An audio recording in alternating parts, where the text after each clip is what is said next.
You know how some people will do everything they can to avoid bad news? They won't open those collection letters or past due notices. If they think they may be sued with a lawsuit, they'll avoid being home so they can't be served. Well, take my advice. That might work the first time, but to quote one of my favorite old movies, the postman always rings twice. And that's exactly what Nicki Minaj has found out, which has resulted in her potentially losing her $20 billion mansion for not answering a lawsuit. So how does someone with those kind of financial resources let this happen? Well, join me in a legal deep dive into the legal case that may result in Nicki Minaj losing her $20 billion mansion.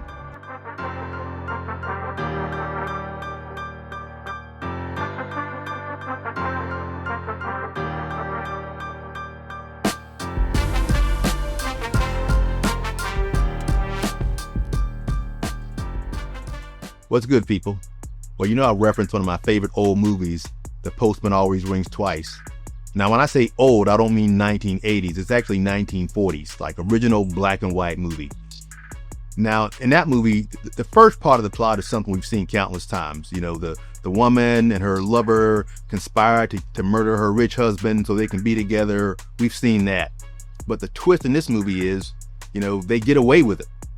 And just sometime later, you know, they're driving down the road and their car's in an accident and the woman dies.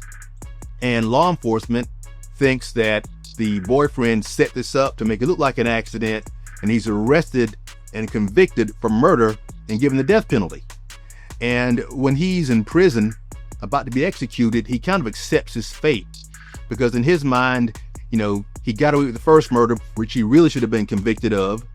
And so since he got away with the first one, you know, fate is coming around, and you know something, this is what he got coming, because he might have got away with it the first time, but the postman always rings twice. So before we get started, please go ahead and like and subscribe so you get all my legal updates and references to any old black and white movies that nobody cares about. Now on to the Bronx Queen, who really needs to stay away from security guards. Now you may recall, as I discussed in a previous podcast, that Nicki Minaj was involved in another lawsuit where a security guard, a female security guard, sued her, claiming that Nicki Minaj assaulted her. Now, Minaj is actually victorious in that case. However, she has been sued yet again by yet another security guard.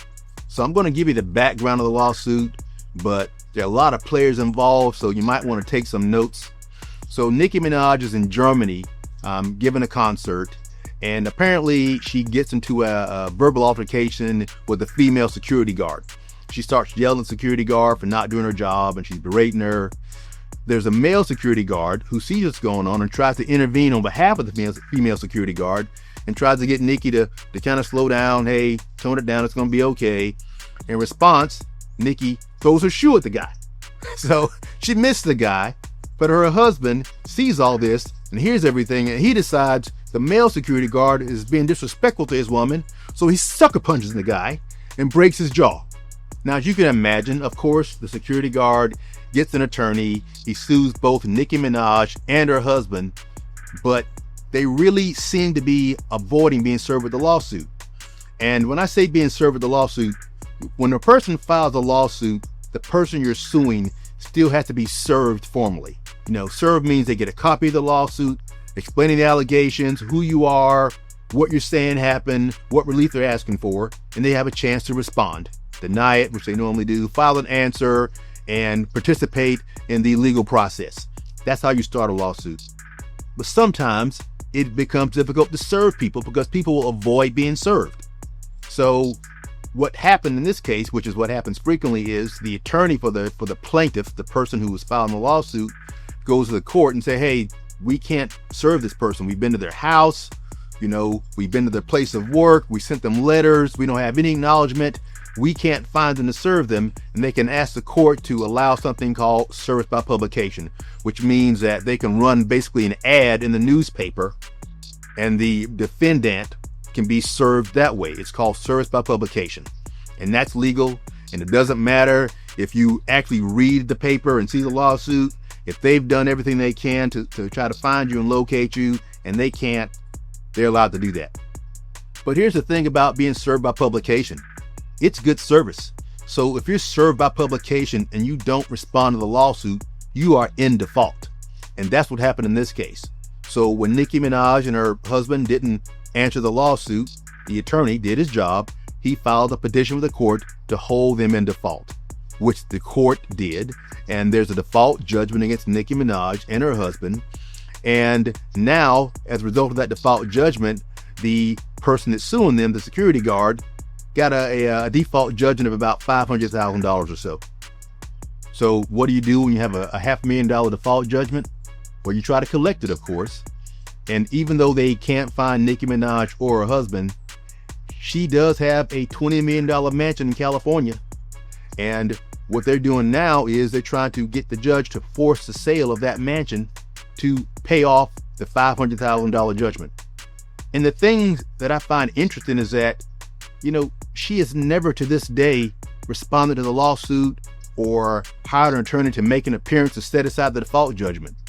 And, there's no doubt in my mind that she didn't read the newspaper publication to see that. I don't doubt that. But this case has been in the news for a long time.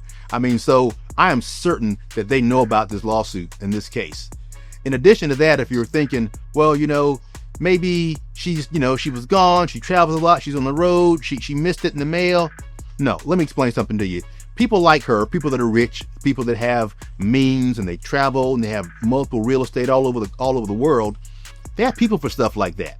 They don't collect their own mail at every house. They don't cut the grass and handle the bills. They have people for all of that stuff. So there's no doubt in my mind that they knew about this lawsuit.